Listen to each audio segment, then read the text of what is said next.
Okay, got a connection. Ready to go as soon as the clock turns over.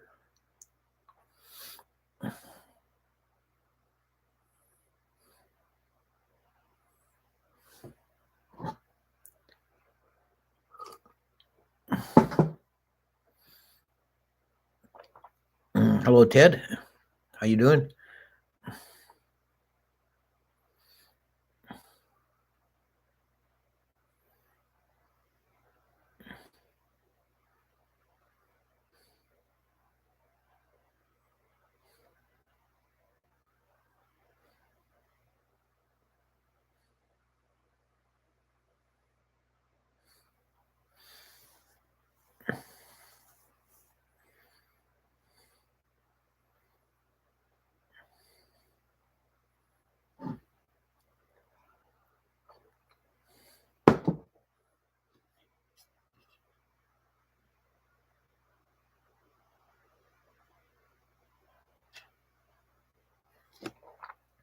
Namo tassa bhagavato arahato sama sambuddhasa. Namo tassa bhagavato arahato sama sambuddhasa. Namo tassa bhagavato arahato sama sambuddhasa.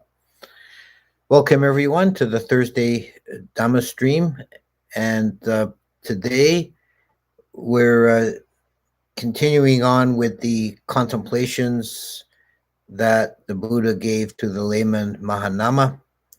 And we did Buddhanusati and Dhammanusati, and the third one, logically in this sequence, is Sanghanusati, contemplation of Sangha. So first of all, let's talk about the meaning of the word Sangha. And it has slightly different connotations in different contexts, but the broadest meaning of Sangha is just community. And I understand that even in modern Indian languages, derivatives from their descendants of that word Sangha is used for a club or community.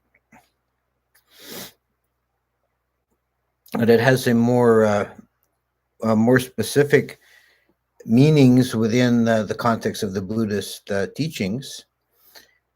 And there are three levels of meaning. The broadest is the fourfold Sangha, which is mentioned by the Buddha in several places. And the fourfold Sangha means the bhikkhus, bhikkhunis, laymen, and lay women. So the entire community of Buddhists. And sometimes in modern times, particularly in Western Buddhist circles, the word Sangha is used to mean your local community, like if you have a sitting group or as a meditation group in your town that you attend, you refer to them as your Sangha. That's a kind of modernism, but I don't really have a problem with it because it is close to the use of the fourfold Sangha. Then there's the meaning of Sangha as an institution, and this is a way it's used sometimes in other contexts by the Buddha to refer to the Sangha, meaning the bhikkhus and bhikkhunis. It's the institution, the institutional structure of the order, the monastic order, and the members are a Sangha. And in Vinaya, technically 4 monks together is required to constitute a Sangha. If you have at least 4 monks present on the Uposatha day, then they're required by Vinaya to do the Patimokkha ceremony. Less than 4, it can't be done. You can't perform Sangha Kama with less than 4 monks. A group of 2 or 3 monks is called a Gana, which just means a group. So sometimes the phrase is also used, the Sangha of the 4 directions, which means the worldwide Sangha, all bhikkhus, all bhikkhunis. So, for example, when we if we build a kuti, we're not supposed to build it for ourselves, but dedicate it to the Sangha of the Four Directions, meaning it's property of this abstract worldwide body of Buddhist monks.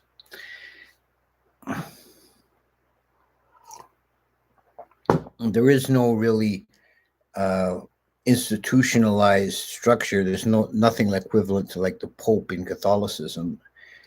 There's no worldwide institutional framework that binds us together. In Theravada countries, there sometimes is a national structure. Like in Thailand, there's a Sangha Raja, who's considered the head of the order in Thailand, and an elders council that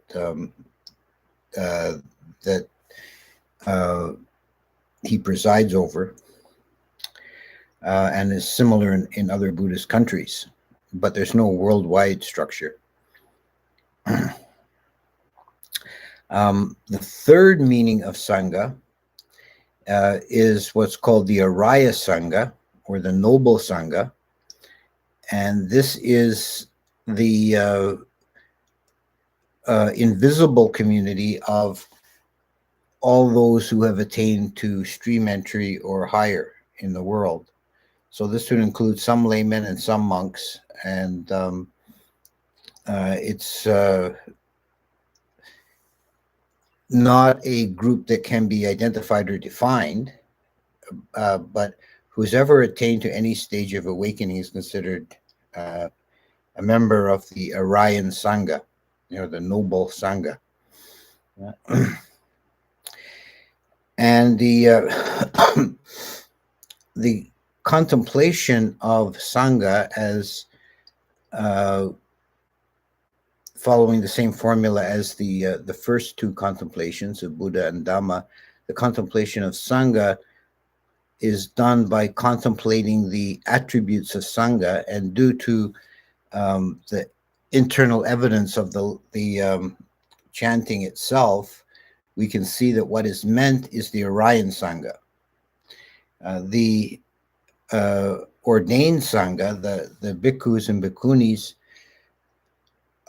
can be taken as symbolic of that, which doesn't mean that by any means that all the bhikkhus or bhikkhunis are enlightened, but they can symbolize by the wearing of the robe, which is sometimes called the banner of the Arhats. They can symbolize or represent to the mind the image of the Arayan Sangha. But it should be borne in mind that what we're really contemplating here is the Arayan Sangha, that there are there are enlightened beings in the world. This is very important to keep in mind as a basis for hope and faith, that there are those who have attained to the Dhamma. There are those whose Dhamma eye is open. The world is not devoid of enlightened beings. So let's get into the specifics. The chanting for this contemplation is a little bit longer than the other two. It is as follows: Supatipano Bhagavato Sawaka Sango, Ujupatipano Bhagavato Sawaka Sango, Nyaya Patipano Bhagavato Sawaka Sango, Samichi Patipano Bhagavato Sawaka Sango, Yadidang Chatari Parisa Yugani Ata Parisa Pugala, Esa Bhagavato Sawaka Sango, Ahuneo Pahuneo Dakineo Anjali Karanio Anutarang Punya Ketang Loka Sati. Okay, so let's go through it line by line. The first 4 lines follow the same format. It starts with Supatipano Bhagavato Sawaka Sango. Supatipano means well practiced or practiced well. patipano is practiced. It's a derivative from verb meaning to walk. So it's one who is trods the path well, supatipano, and it's given in a past tense form, so it means one who has trod the path well. So they've trodden the path and they've attained to the Dhamma. Bhagavato Sawaka Sango. This is the Sangha of the disciples of the Buddha, or the Bhagava. And then the next line is Uju Patipano. Uju means straight or direct. It implies like the opposite of crooked or twisted, straight, upright, undeviating. Nyaya Patipano. Nyaya is with knowledge. They've practiced knowing what they're doing. They've practiced with knowledge. Samichi Patipano Bhagavato Sawaka Sango. And Samichi means well done, properly, or with integrity. So those who have followed the path properly or correctly, well, they become Sotapannas, Sakadagamis, Anagamis, Arahants. Then the next line, Yadidang Chatari Parisa Yugani Ata Parisa Pugala. And this is the line that tells us we're talking about the Araya Sangha without doubt here. This is the context. Because what this says is these 4 pairs of beings, the 8 noble ones, the 8 enlightened beings. And the explanation for that kind of odd phrasing is the 4 pairs means someone who has is the path to stream entry, someone who is a stream winner or has the fruit, and so on for the other 3 stages. So 4 stages, and each stage is double. Now this refers to an idea that's expanded upon in Abhidhamma, that the actual moment of awakening is in a 2-step process. Once the path is perfected, it comes together. That's called the path moment, magga, and it's described as when the 8 factors of the path come together on the transcendental level, meaning they're inclined towards nibbana. They take nibbana as their aspiration or their object. And this happens in a single moment. It's like the path transcends from the mundane level to the transcendent level. And that is said to immediately result in the fruit or the experience of nibbana.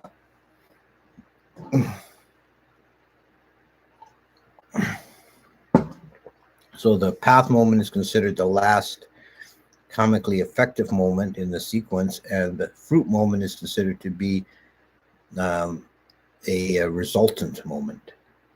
It's not something that one does, but something one experiences. So there is a bit of a problem here that has been discussed in different ways, that if we're taking this as contemplating actual persons in the world, there are in the world these 4 levels of enlightenment. But if the path moment only exists for a single mind moment before the person attains to the fruit, then the chances that at any given moment there's someone experiencing that mind moment to fill out the list of 8 persons seems remote. So one possible explanation for this that some teachers put forward is that it is possible that it doesn't always work exactly as laid out in the Abhidhamma, which does tend to be very formulaic. It's possible that there is such a thing as a kind of imperfect enlightenment, that a person can attain to the path and then remain at that stage for some time before attaining to the fruit.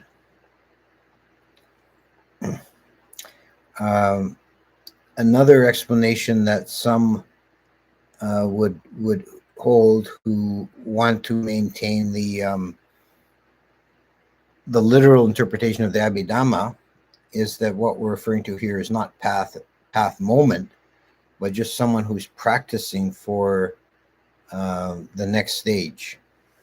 So someone who's on their way to stream entry would be covered here. But the problem with that, the difficulty with that interpretation is that, first of all, it seems too broad, that someone who is just practicing for stream entry has not yet reached it, is not considered anywhere else as an araya, as a noble one. And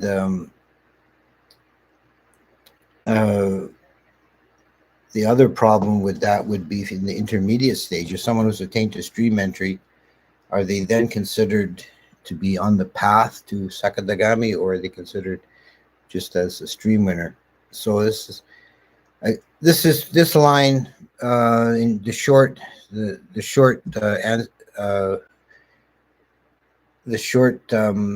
statement that we can make about this line is that it is doubtful and controverted, and it has spurred a lot of discussion. But the plain meaning is that we're referring to Orions here, the four stages of enlightenment.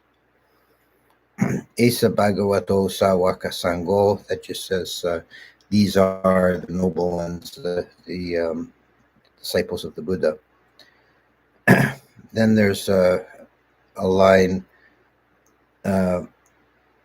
Ahinayo, Pahanayo, Dakinayo, Anjali, Karanyo. And this means Ahunayo, worthy of respect, Pahunayo, worthy of hospitality, Dakinayo, worthy of offerings, and Anjali Karanyo, worthy of veneration.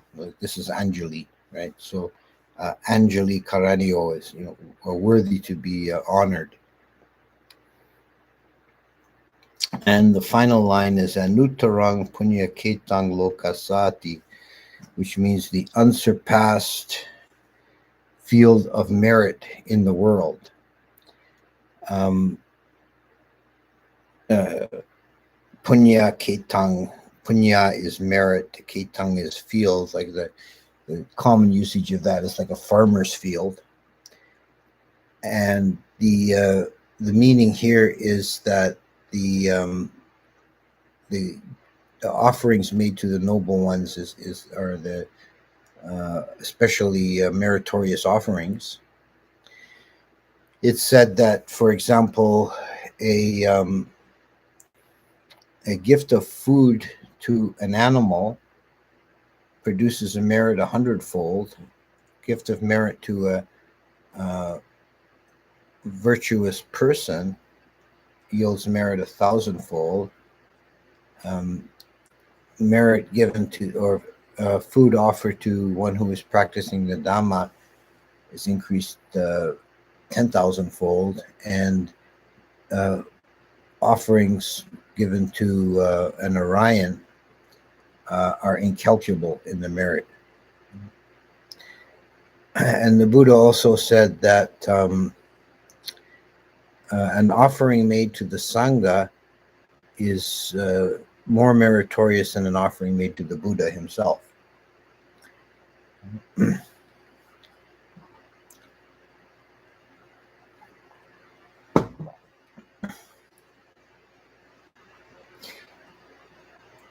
It's considered in Buddhist countries, when the monks go on alms round, it's considered that they're providing a service to the people, as making themselves available as recipients of offerings. They're giving an opportunity to the lay people to make merit, and this is the field of merit, punya ketang.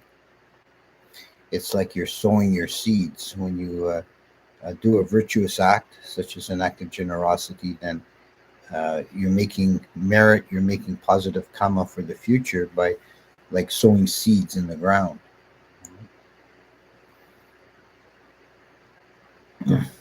So this is a contemplation of the Sangha, and taken together, these three, contemplation of Buddha, Dhamma, and Sangha, are the three jewels or three refuges, tisarana, the three refuges that should be borne in mind by every Buddhist, that this is your safe, secure refuge. Is not anything worldly, but is Buddha, Dhamma, Sangha. And it's essentially taken together. It means that our refuge is in this samsaric existence. Our refuge is in that which leads out of samsara into nibbana. That there is no final safety or refuge within samsara. So if we find a vehicle that leads out of samsara into nibbana, from the conditioned to the unconditioned, then we should place our faith, our hope, our trust in that vehicle, because anything else will let us down, will disappoint us. Okay, so that covers this this section on the contemplation of Buddha, Dhamma, Sangha. Next week, the next ones in the sequence are contemplation of virtue and contemplation of generosity. And I think they're similar enough that there's no real point in having two separate talks. We'll do one talk on those two contemplations, take them together. And there's only one left after that, contemplation of day-wise. So I'll leave it at that and go on to questions here. So one popped in right away. Do arahants dream? That is, I think, a controverted point.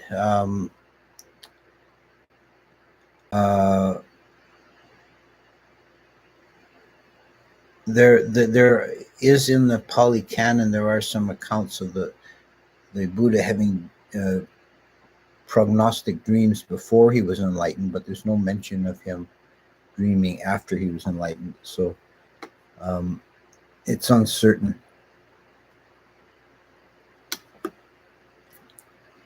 Is there a reason why harming and damaging other beings is not specifically mentioned by the precepts and only killing?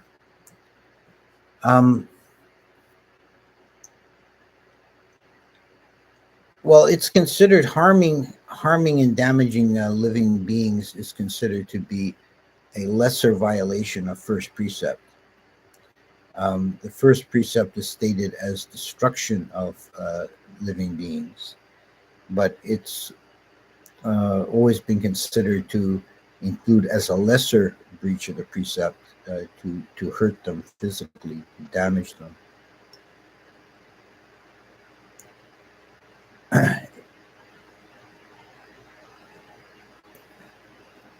It always baffles me that Iron Age farmers can understand and practice the Dhamma better than us in this technologically advanced generation. What could be the missing link? I think it's the simplicity of the lifestyle of people in those times, and even in modern times. There's a lot more intuitive understanding and practicing of Dhamma in rural areas of Thailand and Burma, Sri Lanka, in the Buddhist countries than there is in big cities.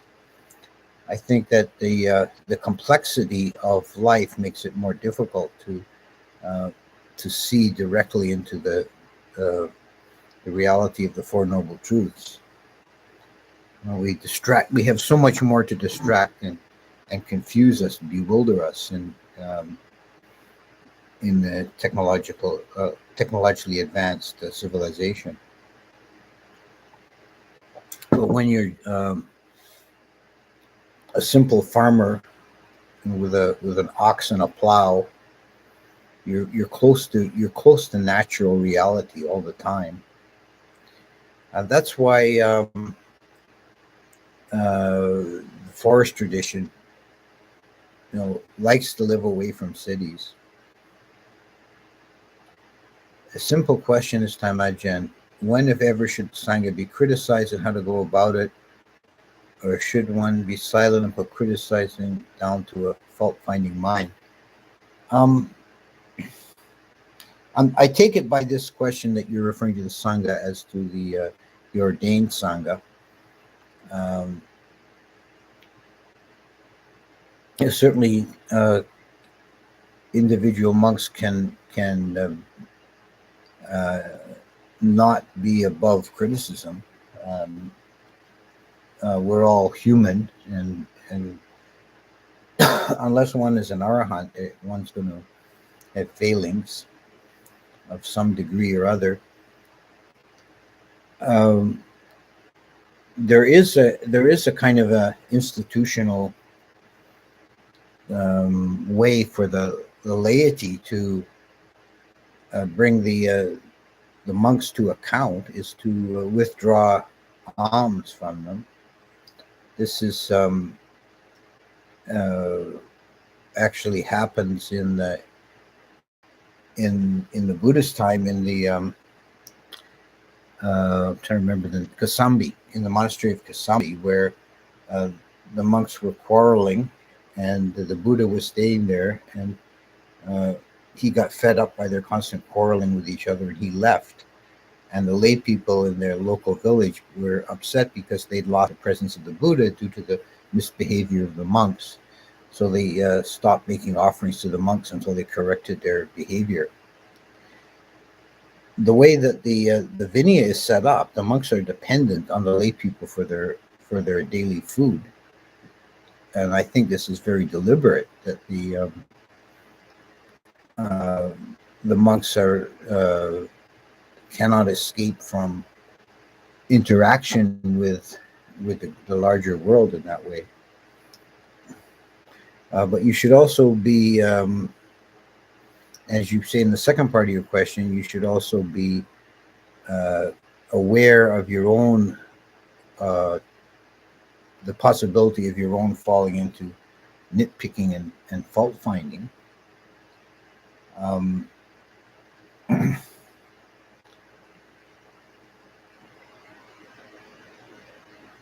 I mean, there are things worthy of becoming of taken seriously, and there are minor things that can be just one can focus on small imperfections.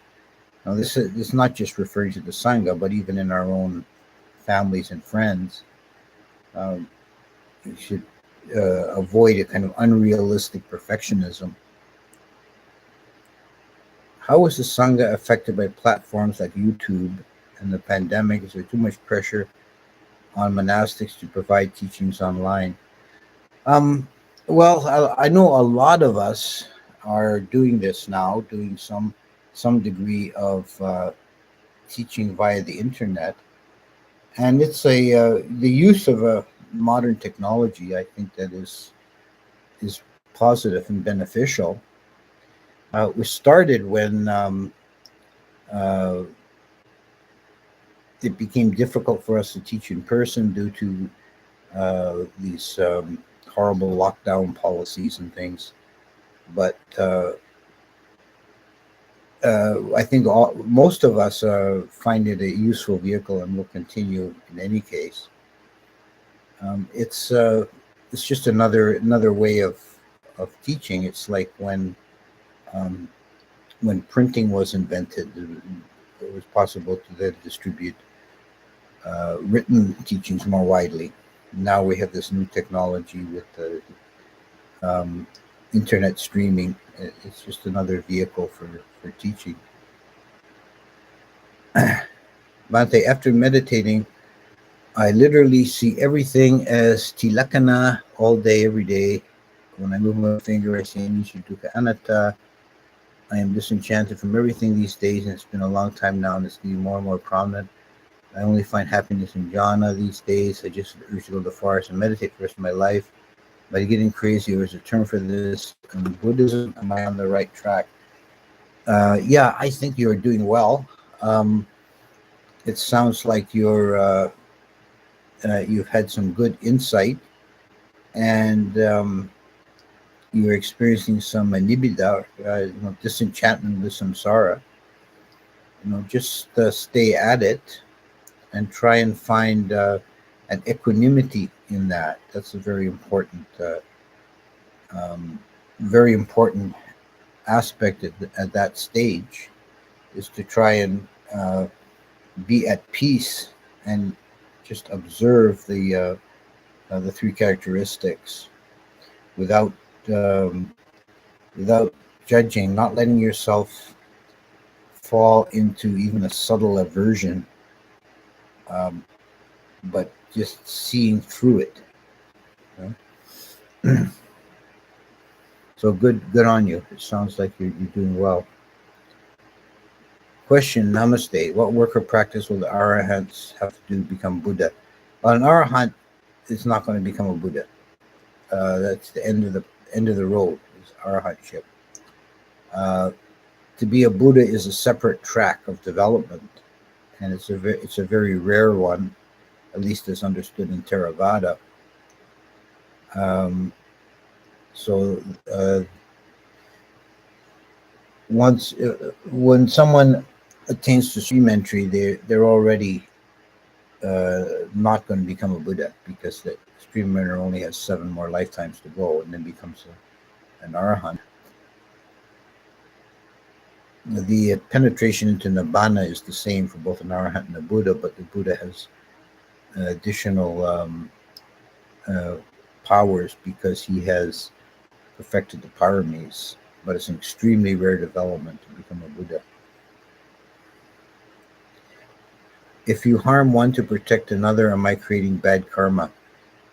This is one of the cases that I would say is mixed karma, which is many times in the world that it's a messy, confused world, and a lot of what we do is end up going to be mixed karma, meaning there's some good karma, some bad karma mixed in with the same act. So you can't escape it. A lot of what we do ends up being in that sort of category, and the best practice is to try and focus the mind in that instance on the aspect of the good karma side. So think of try and focus on what you're doing is protecting another rather than smiting the bad one. Could the reported AI that Google has reached Nibbana? Well, that's an interesting question. I'm very skeptical that that they actually have an AI that's sentient or conscious. If it was, I don't. Then it would be a question whether it would be possible for an AI to attain to stages of enlightenment. It's an animal cannot, for example. An animal is conscious being, but they can't attain to enlightenment in the animal form. They have to be reborn as human first. And AI would be very, if there's such a thing existed, if there was a consciousness on a mechanical or electronic basis, it would be hard to classify in the categories of different states of being. It's not really an animal. It's not a dewa. It's not a human. You know, what could we classify it as? So I don't know if we could even say for sure. I actually am very skeptical that a mechanism could even have consciousness, but I don't rule it out entirely. I think that would still be a very open question.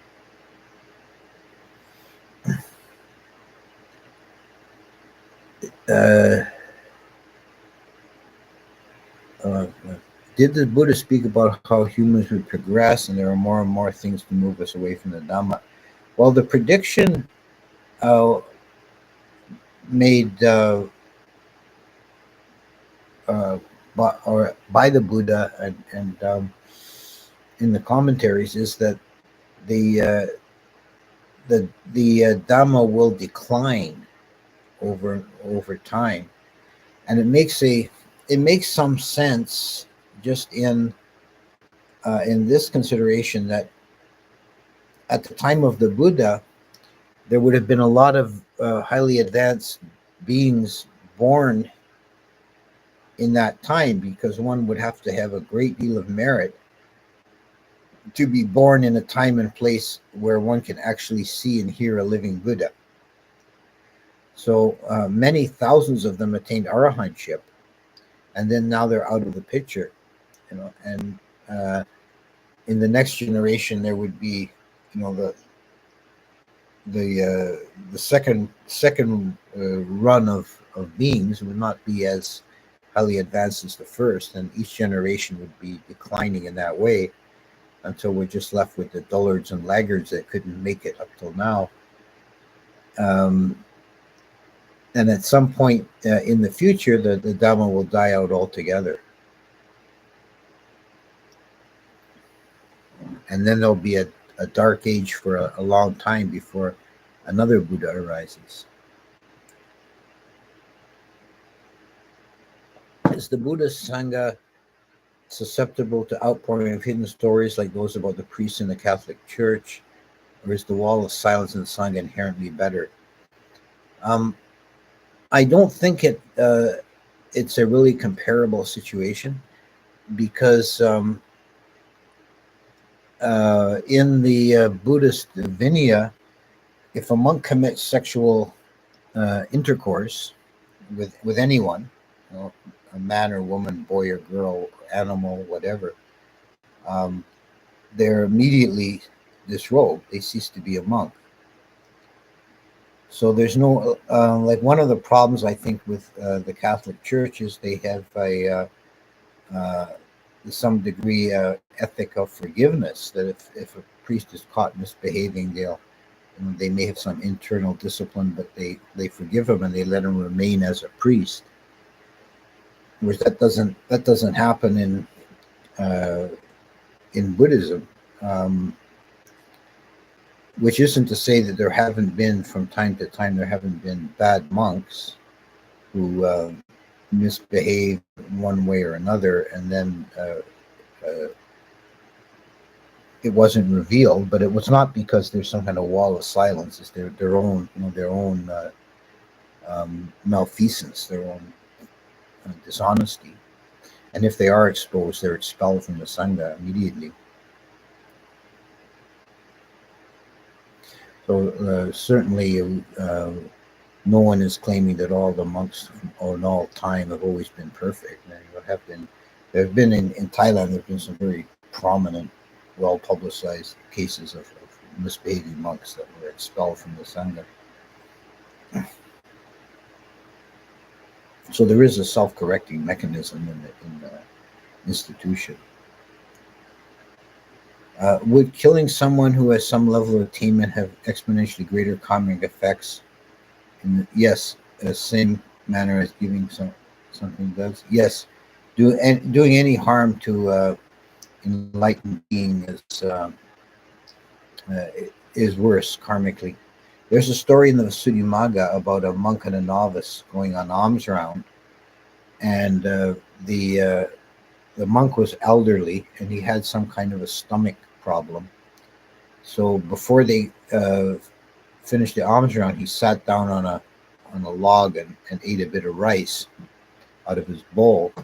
And the young monk thought in his mind, this old fellow is just being greedy. He can't wait to get back to the monastery before he starts eating. And the elder monk told him he should the elder monk with a psychic power read his mind, knew what he was thinking, and he said, you need to apologize to me right away. I'm only eating because my stomach is upset. I'll have serious problems if I don't put some food in it right now. And you should know that I am Arahant, and if you hold this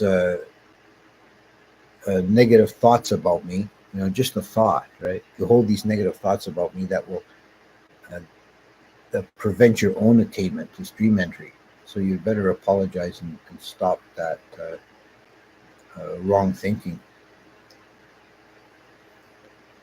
And when Devadatta died, he said he went to, because he tried to kill the Buddha and he had once succeeded in slightly wounding the Buddha, he ended up in hell for an aeon being tortured.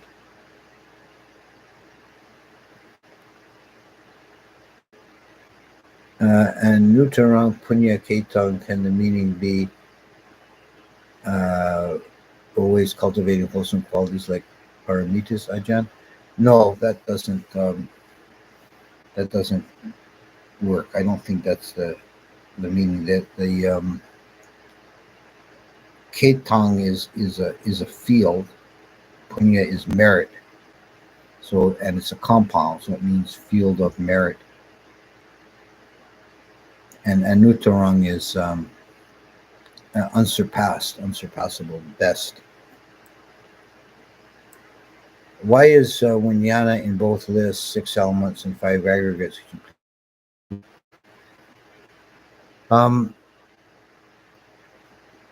The 6 elements are earth, air, fire, water, space, and consciousness, or Vijnana, and the 5 aggregates are body, feeling, perception, mental formations, and consciousness, Vijnana. A lot of times you'll see one element in more than one list. It's the same element, but it's being used in a different context. So if you're breaking things down into dhatus, elements, then you have those 6. And if you're breaking the human organism down into khanda or aggregates, and you have those 5. So there's an overlap between the 2 lists. It's not in any way a contradiction. The idea in the Buddhist teaching of fading away to nothing in Nibbana has always appealed to me. What advice could you give me about the craving for non-existence? That's a good question. There is the craving for existence, bhavatana, and the craving for non-existence, vibhavatana. And if you're seeing Nibbana as either some kind of blissful eternal existence or as a complete extinction and non-existence, then you're not seeing correctly. You're falling for one of those 2 tanhas. I think the one thing is to give up on any preconceived idea about Nibbana as being this or that, being existence or non-existence. It transcends all those categories. And to see vibhavatana is just really the flip side of bhavatana. It's a craving to be or be more, and the craving to not be or to be less. Both are cravings. Both are a discontent with just simple reality as it is. Some decisions taken by the Sangha during the pandemic has made me lose faith in their ability to teach and lead. How can lay people continue to practice after having experienced loss of faith? Well, I'm not going to defend those decisions because I don't agree with them either, but I would say that sometimes good people can make bad decisions with well-meaning intention, but they just make a mistake. Um, it may be in some cases that some of the some of the Sangha did not uh,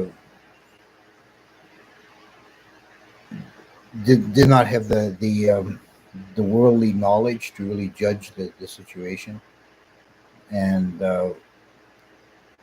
had a feeling that they should they should defer to so-called experts. I don't think it in any way impugns on their understanding of Dhamma. Worldly concepts is a whole different field. Uh, I don't think you can. I mean, it is disappointing. I understand. I understand where you're coming from, and I know. Uh, it's possible to. Uh, it's possible to. It's possible to be disappointed uh, in decisions made in this sort of situation, but it doesn't have any bearing on their quality as understanding the Dhamma. I think that's all really I can say on that.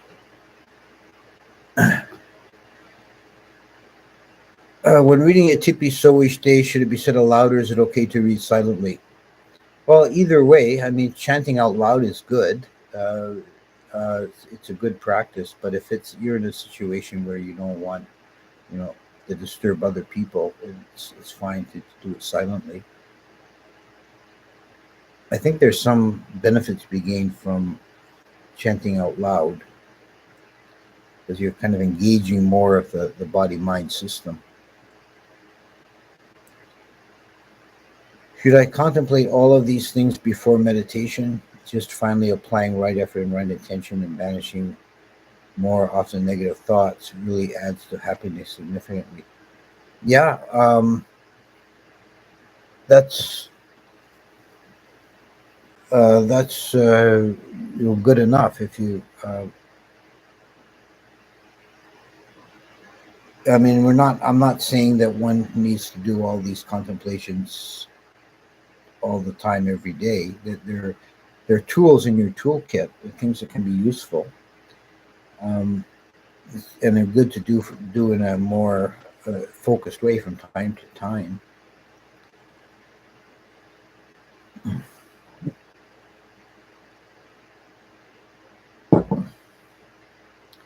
Do you believe there are arahants alive in the world today? Yes, I do. Um,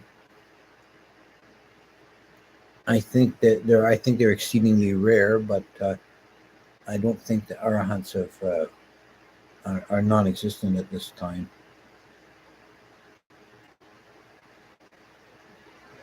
Expanding on the AI question, isn't the view of no self similar to robot or artificial intelligence, just practicing processes acting themselves out, bound by conditions? Well, yes and no.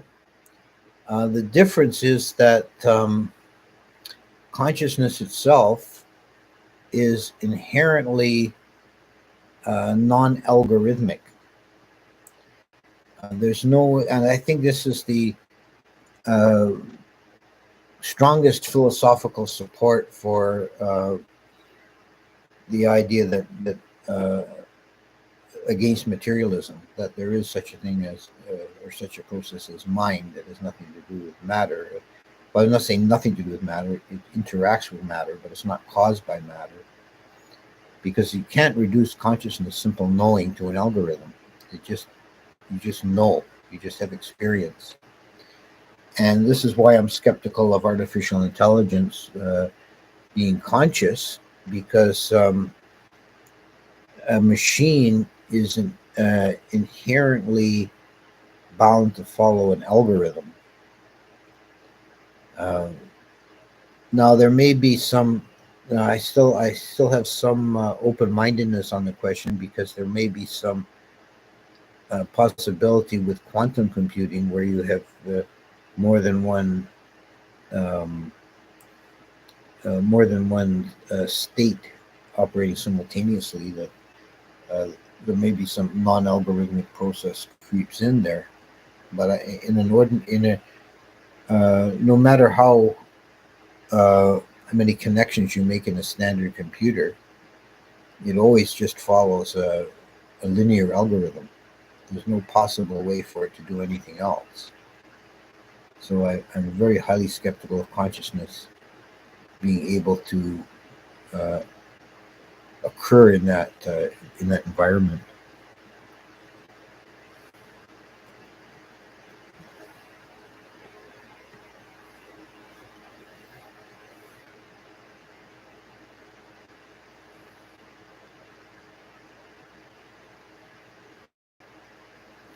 Okay, so I think we'll stop there, and next week we'll have another talk in this series.